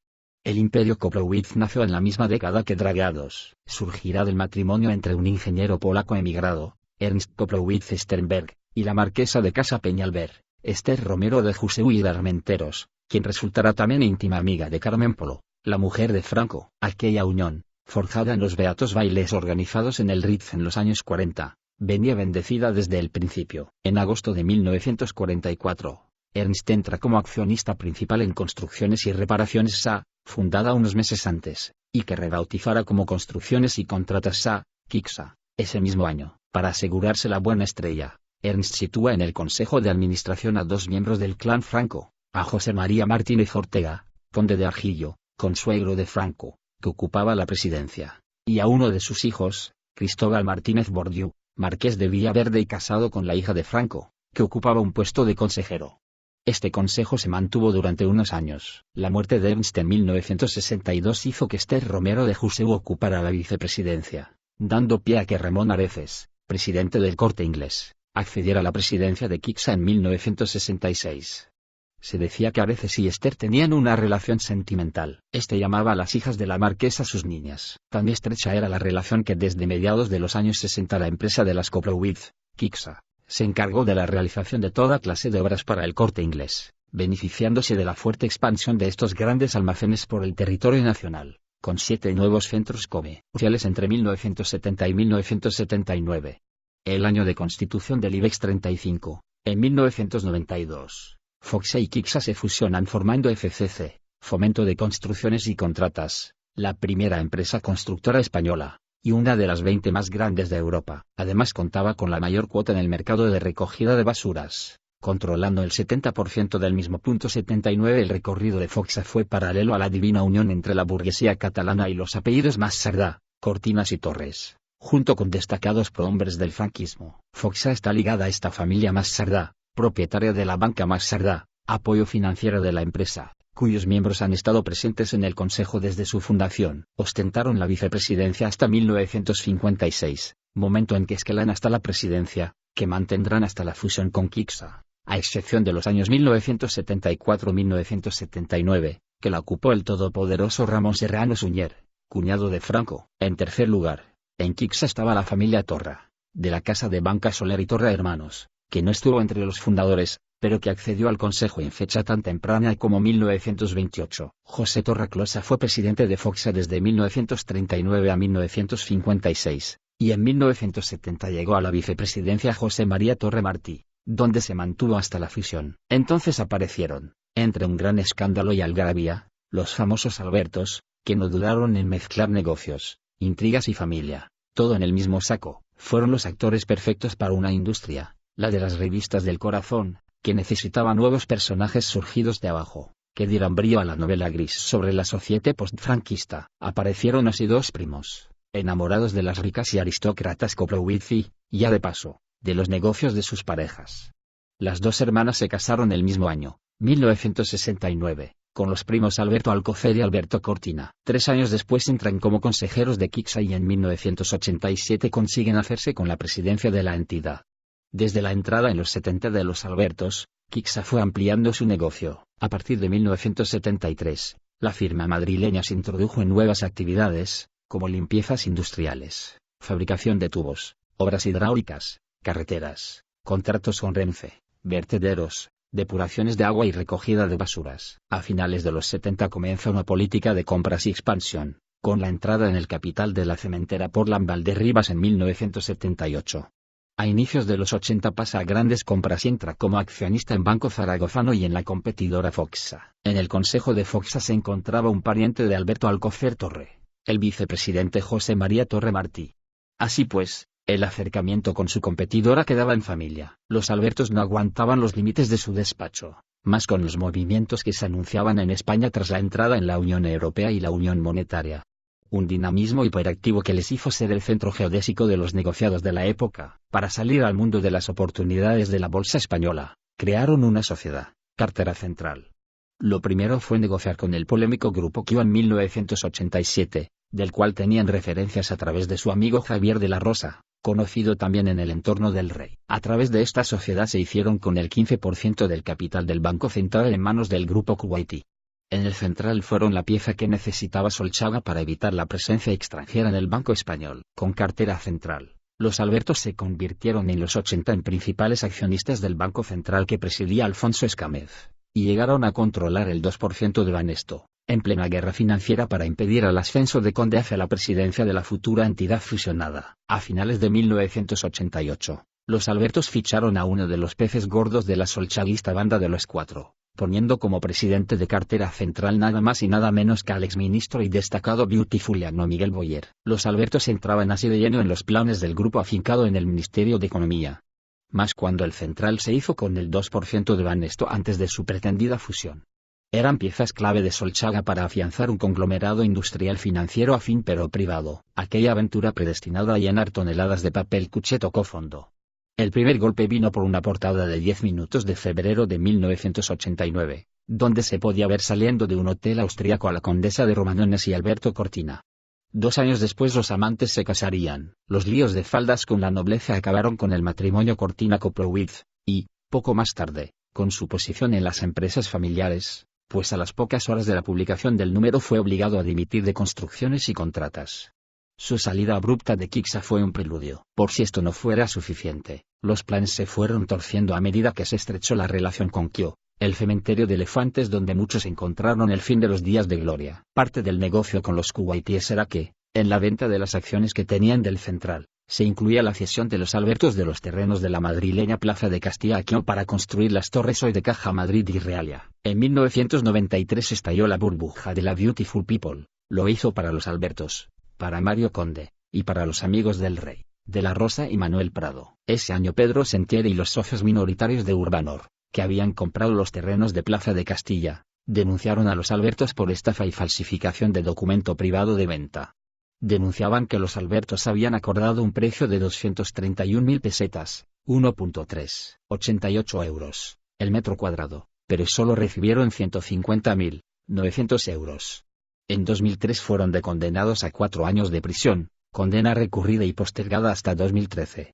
A diferencia de Manuel Prado y Javier de la Rosa, el tentador negoció con quien no llevó a la cárcel a los Albertos. Si les desalojó del Banco Zaragozano en 2003, el banco que habían recibido como compensación en el reparto de bienes con las hermanas. Sus amistades políticas fueron un apoyo en los momentos difíciles, y Alberto Cortina fue aupado durante la época de Aznar como presidente de la privatizada Repsol. Tanto alboroto desalentó a los Albertos, que se dieron cuenta de que, para permanecer en el podium del poder económico, había que ser discreto y sutil. Los dos conocían los textos de Baltasar Gracián sobre la virtud de la discreción, pero creyeron que eso solo era de obligado cumplimiento para políticos. Es así como acudieron al oráculo de los negocios, siempre silencioso, pero en primera línea, para dejarse arropar por sus abrazos y palabras de consuelo. Ahí estuvieron para consolarles y reemprender el negocio de la construcción, sigilosos y cautelosos, los miembros de la familia más poderosa del último siglo XX, la familia March, uno de los apellidos protagonistas de las intrigas que ha vivido el país en el último decenio, y quienes en 1996 decidieron apoyar, junto a los Albertos, el proyecto empresarial de Florentino Pérez. Eso sí, en este caso adoptaron un perfil más bajo y pusieron al frente a un Florentino deseoso de ser protagonista. Los Albertos habían aprendido la lección. Mucho aprendieron de March, el ejemplo del banquero discreto. Tanto es así que pasaron desapercibidos en el arranque del IBEX 35 en 1992. A pesar de que poseían participaciones en 2 sociedades en ese momento, Uralita y Corporación Financiera Alba. Eran, sin ánimo de halago, los empresarios más internacionales del territorio español. Juan March Ordinas, el patriarca y gran fundador del imperio, fue un financiero que pisó las principales plazas mundiales desde inicios del siglo XX. Tan discretos eran que nadie podía destacar movimientos sospechosos de la banca March. Movimientos como los que a mediados del siglo XX llevaron a March a los tribunales, como fue el caso de Barcelona Traction, la empresa con sede en Canadá que poseía la mayor parte de la electricidad en Cataluña. March abuelo fue un hábil negociador, discreto en sus expresiones y formas. El escritor catalán Josep Pla, amigo del financiero, le describía como un hombre de estatura poco alta, muy flaco, con cráneo bien dibujado, una frente espaciosa y un perfil más propio de un intelectual que de un comerciante o industrial. Un cuerpo sin espesor. Su perfil bajo, sin ostentaciones, le permitía llevar a cabo aquella máxima de invertir en los negocios lo menos posible y sacarles el máximo. 8.0 Pero para llevar a cabo tal sencilla ecuación y ser el hombre más rico de España durante medio siglo, hubo de doblegar muchas voluntades, ante todo, políticas. Su afición al contrabando de tabaco se remonta a 1902, cuando empieza a comerciar con tabaco desde las costas argelinas. Evidentemente, este era un comercio ilegal que necesitaba de muchos cómplices. De ahí que Indalecio Prieto afirmara que el gran arma suprema de March es la corrupción, que desde las casetas de los carabineros ascendía hasta los despachos de los ministros. Un apunte en el libro de contabilidad de March de 1902 incluye: pagos sargento, 150 pesetas. Pagos a los carabineros del 2. Indicador ordinal masculino destacamento, 540 pesetas. 81. La historia de los March abarca todos los elementos de la vida de los burgueses del siglo XIX. Tanto es así que cumple aquella frase de Balzac que reza: el secreto de las grandes fortunas es un crimen, olvidado porque se ha sabido perpetrar. Su pasado acechará a March. Un fantasma en forma del fiscal Galarza presentará sendas demandas por casos que fueron posteriormente cerrados, como la muerte de Garau o la concesión del monopolio del tabaco en Ceuta y Melilla. Lo cierto es que el paso de la dictadura a la república acabó con el idilio y romance entre el financiero y el poder político. Pasó de ser diputado por Mallorca en 1923, a hacerse con el monopolio del tabaco en el norte de África en 1927, y a ser ingresado de forma preventiva en 1931, debido al riesgo de fuga, en la cárcel Modelo de Madrid. Josep Pla cuenta el sencillo secreto: si en la capital pones un sobre lleno de dinero sobre la mesa, lo cogen y lo meten en el cajón, como ha hecho siempre Santiago Alba. Alba era conocedor del régimen de la Restauración, pues había sido de todo durante el primer tercio del siglo XX, diputado, gobernador civil, ministro de Hacienda, de Marina y gobernador del Banco de España. En 1933, momento en que March es encarcelado, era presidente del Congreso, y defendió la inocencia de March en el hemiciclo, diciendo que conste que a March le han condenado solamente por indicios. A lo cual Indalecio Prieto contestó: debieron haberle ahorcado en la Puerta del Sol, y yo me habría colgado con mucho gusto de los pies. Aquella sentencia fue el preludio de una guerra que ganó el banquero, inclinando la balanza hacia su lado en aquella pugna que presentó Jaime Carner, ministro de Hacienda del segundo gobierno de Manuel Azaña: o la República acaba con March o March con la República. 8. Tras 2 años en prisión, en 1933 se fugó de la cárcel de Alcalá de Henares, a la que había sido trasladado, tras sobornar al carcelero, y huyó del país. Desde entonces ejercerá, sin descanso, la labor de financista de un movimiento insurgente en España, pues estaba claro que March y la República eran incompatibles, al menos si era el bloque de Azaña e Indalecio el que estaba en el poder. Así pues, March financió el avión de Franco que le llevó a la península, y desempeñó la labor de embajador del franquismo ante naciones extranjeras como Gran Bretaña, Alemania o Estados Unidos, aunque siempre desde el puro interés económico. No obstante, entre todas las conspiraciones de Estado, lo que estuvo a punto de llevarse todo su imperio al traste fue la muerte de su socio y vecino del pueblo de Santa Margalida en Mallorca, Josep Garau. Aquel vecino fue un obstáculo desde los inicios, pues tenía la mayor fábrica de tabaco del norte de África y el monopolio del comercio con las islas. Para completar la rivalidad, existía supuesto amorío entre la esposa de March y un hijo de Garau, Rafael Garau, al cual la esposa, en una carta incautada por March, le declaraba su deseo de que 2 corazones fueran uno solo, que me amases. Una historia rocambolesca que acabará con el asesinato de Garau el 29 de septiembre de 1916, y con un Juan March saliendo del pueblo tras los gritos de asesino que le proferían sus vecinos. En 1948 dio su gran golpe tras hacerse con Barcelona Traction, la multinacional de la energía, por $500,000 de libras esterlinas, muy lejos de los 10 millones de libras en que estaba valorada. De Barcelona Traction saldrá Fecsa, la empresa de energía catalana cotizada en el IBEX en 1992. Con el imperio asentado y los cauces con Franco establecidos, dedicará sus energías a crear la Fundación Juan March, a la que donó millones de pesetas en su lecho de muerte. Quería ser recordado como un filántropo y no como un contrabandista, y pidió a sus hijos, Juan y Bartolomé, que lucharan por el recuerdo perenne de su memoria. March murió tras sufrir un accidente de tráfico, en el hospital, cuando tenía ya 82 años. Sus nietos, Carlos March Delgado y Juan March Delgado, tendrán la complicada tarea de llevar a cabo la transición del Imperio March durante el paso de la dictadura a la democracia. Fueron de quienes arrancaron la sociedad de cartera Corporación Financiera Alba, en 1986, un holding que aglutinará el conjunto de participaciones en empresas que tenía la familia March, con el objetivo, además, de obtener recursos adicionales de otros inversores. Esta sociedad de cartera de inversiones nacerá de la fusión de 2 sociedades, Inversiones Balboa y Corporación Financiera Alba. Los inicios datan de los últimos estertores del gobierno de la UN, en plena crisis económica, cuando la sociedad de inversiones de los March, Inversiones Balboa, compra cemento salva a la familia Alarcón. En 1986 venden la cementera a su competidora, Hornos Ibéricos, con cuyos ingresos levantarían la Corporación Financiera Alba, que se fusionará en 1988 con su antecesora, Inversiones Balboa. La pasión de los Mart por el cemento demuestra que los financieros también miraban los negocios de la construcción, como fue el caso de Ignacio Villalonga, el banquero del Central que fundó Dragados en 1941, la misma década en que llegó Coplowitz a España. En cambio, los March entraron más tarde en el negocio de la construcción, a mediados de los años 70, cuando adquieren la constructora Ginés Navarro, iniciando desde entonces un rápido proceso de diversificación mediante la adquisición de empresas especializadas en construcción, ferrocarriles, aseoductos, cimentaciones, y sectores afines, inmobiliario, señalización y medio ambiente. Entre 1988 y 1996, Ginés Navarro compró varias empresas más del sector, como Vías y Construcciones, OETRA, líder en sistemas electrónicos de control de tráfico, y entró en el negocio de la señalización viaria y pinturas a través de API. En los revueltos años 70, bajo el mando de los nietos del patriarca Juan March, sus tentáculos se extenderán también a Uralita, la empresa fabricante del material de idéntico nombre, un fibrocemento de minerales metamórficos fibrosos que se relacionan con una alta mortalidad. Según un estudio reciente, entre 1975 y 2010 en España fallecieron 6.037 personas debido a un cáncer pleural, y se calcula que entre 2016 y 2020 fallezcan un total de 1.319 personas debido a este tipo de cáncer, lo que supone 264 muertes al año. 8. 3. La importación y comercialización no se prohibirá en España hasta ya comenzados los 90. Desde 2005, su uso está prohibido en Europa. Tampoco los March quedaron fuera del juego bancario de fusiones y adquisiciones que dominó a lo largo de los años 80 y se prolongó hasta finales del milenio. En 1988 Banca March se hace con el 96,28% del Banco Urquijo, propiedad del Banco Hispanoamericano por alrededor de 56.000 millones de pesetas, unos 330 millones de euros, que les permitía entrar en la lista de los 10 grandes bancos españoles.